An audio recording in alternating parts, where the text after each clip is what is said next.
வண்ணமயமான தீவின் ரகசியம். வணக்கம் குழந்தைகளே, இன்று நம் கதையில் ஒரு புதையல் தேடும் அற்புதமான பயணத்துக்குள் நம்மை அழைத்து செல்ல போகிறார்கள் ஒரு சிறுவன் கவின் மற்றும் அவனது புத்திசாலி கிளி பிக்கு. ஒரு அழகான கடற்கரை கிராமத்தில் வாழ்ந்தான் கவின். அவன் புத்திசாலி, ஆர்வமுள்ள சிறுவன். அவனுடன் தினமும் பேசிக்கொண்டே இருப்பது அவனது நெருக்கமான தோழி பிக்கு. பிக்கு ஒரு வண்ணமயமான நகைச்சுவையான கிளி. அவர்கள் இருவரும் சாகசங்களை செய்வது மிகவும் விரும்பினார்கள். ஒரு நாள் கடற்கரையில் நடக்கும்போது கவின் எதிர்பாராத விதமாக ஒரு பளபளக்கும் பாட்டிலை பார்த்தான். அந்த பாட்டிலுக்குள் ஒரு சுருக்கப்பட்ட வரைபடம். பிக்கு கூச்சலிட்டது, இதுவே புதையல் வரைபடம். அந்த வரைபடத்தில் ஒரு வண்ணமயமான தீவு பற்றி குறிப்பிடப்பட்டிருந்தது. கவின் மற்றும் பிக்கு உடனே வரைபடத்தில் இருக்கும் இடத்திற்கு செல்ல தேவையானவற்றை எடுத்து வைத்து ஆயத்தமானார்கள். கூடவே அந்த மர்ம வரைபடமும் எடுத்து வைத்தனர். அவர்கள் படகில் கடலுக்குள் புறப்பட்டார்கள். அங்கு வித்தியாசமான புனிதமான மேகங்கள் ஒரு டிராகனாக காட்சியளித்தது. அவர்கள் ஒரு நட்பு கொண்ட டால்பினையும் சந்தித்தார்கள். அது மகிழ்ச்சியாக துள்ளி நீந்தியது. அந்த நேரத்தில் ஒரு வியப்பான பனிக்கூட்டம் சுற்றி மூடியது. கவினால் எதுவும் பார்க்க முடியவில்லை. ஆனால் வரைபடத்தில் இருந்து ஒளி ஒன்று வெளியே வந்தது. அது அவர்களுக்கு பாதையை காட்டியது.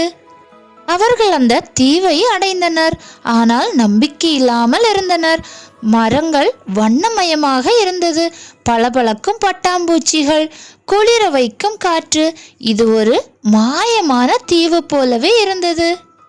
தீவின் நடுவே ஒரு பாறை சுவற்றில் ஒரு புதிர் எழுதப்பட்டிருந்தது. தயை செய்யும் மனம்தான் திருவுக்கோள் என்று எழுதியிருந்தது. கவின் மற்றும் பிக்கு அதை புரிந்து கொண்டு அந்த கதவை கண்டுபிடித்தார்கள். அவர்கள் ஒரு ஆழ்ந்த பள்ளத்தாக்கை அடைந்தார்கள். அங்கு ஒரு தொங்கும் கொடிப்பாலம் மிகவும் அபாயகரமாக இருந்தது. கவின் தைரியமாக நடந்தான். பிக்கு அவனுக்கு வழிகாட்டினான். ஒரு கரையோரத்தில் ஒரு சிறிய ஆமை அழுது கொண்டிருந்தது. அது தனது குடும்பத்தை தொலைத்து விட்டது. கவின் அதை மென்மையாக தேற்றினான். பிக்கு குடும்பத்தை தேடி பார்த்தது. கடைசி அவர்கள் குடும்பத்தை கண்டுபிடித்து மீண்டும் ஒன்று சேர்த்தார்கள். ஒரு அருவிக்கு பின்னால் ஒரு ஒளிரும் குகை. அவர்கள் உள்ளே நுழைந்தார்கள். அந்த பாதையில் ஒளி பளபளவென்று பிரகாசித்தது.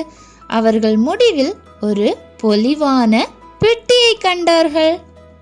அந்த பெட்டியில் தங்கமில்லை, வைரமில்லை, ஒரு புத்தகம் இருந்தது. உண்மையான புதையல் என்பது தயை என்ற தலைப்பில் அந்த ஒலி சொன்னது, தனமோ வலிமையோ இல்லை, உங்களது நல்ல உள்ளமே உலகின் சிறந்த செல்வம். கவின் மற்றும் பிக்கு மகிழ்ச்சியுடன் ஊருக்கு திரும்பினர். அவர்கள் அந்த புத்தகத்தை மக்கள் அனைவருக்கும் காண்பித்தார்கள். ஊர் மக்களும் சிறுவர்களும் ஒன்றாக சேர்ந்து கொண்டாடினர். அவர்கள் உணர்ந்தனர், உண்மையான பெருமை தைரியமும் நற்குணங்களுமே. அன்பு குழந்தைகளே, புதையல் கண்டுபிடிக்க வரைபடம் தேவையில்லை. நம்முடைய உள்ளத்தில் உள்ள துணிவு, தயை, ஆர்வம் தான் நம் வாழ்க்கையின் பெரும் செல்வம். நீங்களும் ஒரு சாகச நாயகன் தான். உங்கள் உள்ளத்தை நம்புங்கள். அதை பிடிச்சிருந்ததுன்னா லைக் பண்ணுங்க, ஃப்ரெண்ட்ஸுக்கு ஷேர் பண்ணுங்க, சேனலையும் சப்ஸ்கிரைப் பண்ணுங்க. நன்றி.